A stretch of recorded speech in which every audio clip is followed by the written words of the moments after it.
swim number 18. This is Peter and Lucy Cox, two friends from the island as well as supporters of what I'm doing, and it's not by accident. No. This is an all-star dyslexic lineup right here.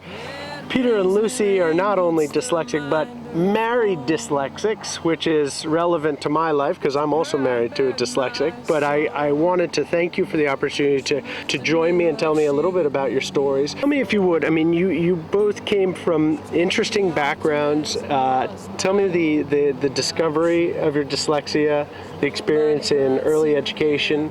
I grew up on the campus of a private school where there was a lot of education. My family was all surrounded around education.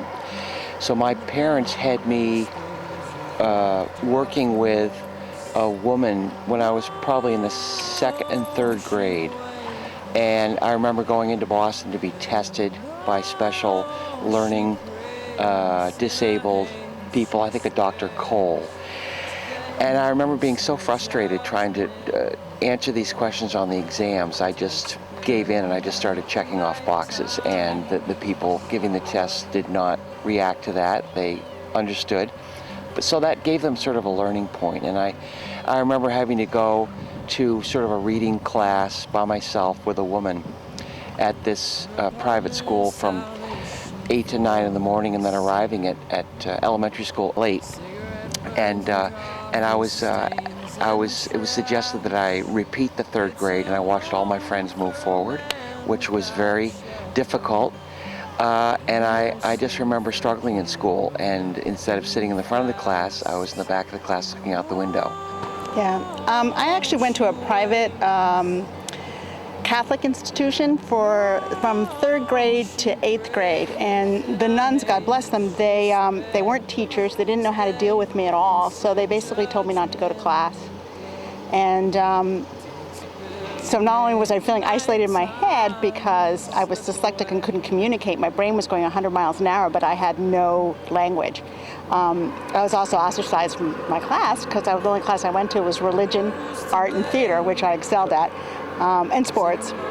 And in 1969, my parents figured out something was wrong, and they sent me to a specialist in Pennsylvania who basically told my parents that I had not learned anything in 8 years, but I had a IQ of 139 or something off the charts.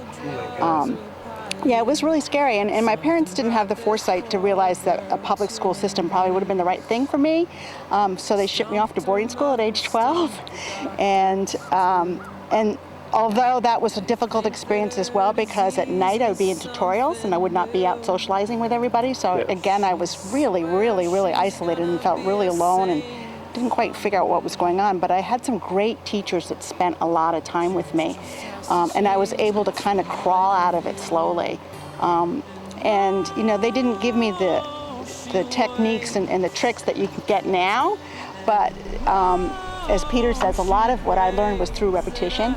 Yes. And I would read the same stuff over and over and over and over and discuss it over and over again. When I got my first C, after having F's and D's my whole life, it was like, talk about valedictorian. That was valedictorian for me. And that was, I had repeated 8th grade. I was 20 when I graduated from high school, because I think I repeated 3rd grade as well. So I remember I was probably a junior. I went to a boarding school in Rhode Island, and I had 4 C's and a B at the end of my junior year, and I was beside myself. I was totally beside myself. And slowly they let me play sports and go back to the other things that I was naturally good at, and get out of those tutorials. So it was a slow process, but it was such a great feeling to know that I could actually accomplish that, and I wasn't being walked through. But long story short, I ended up graduating number 3 in my class in high school. Wow. So that was unbelievable. Turn that one full circle, huh? And then I went on to college later in life, and I actually got the highest GPA in the college, got the Medal of Honor, and got my master's and got the Medal of Honor, but it was all through really hard work. She waits, and she prays in a haze. She swears today is her judgment.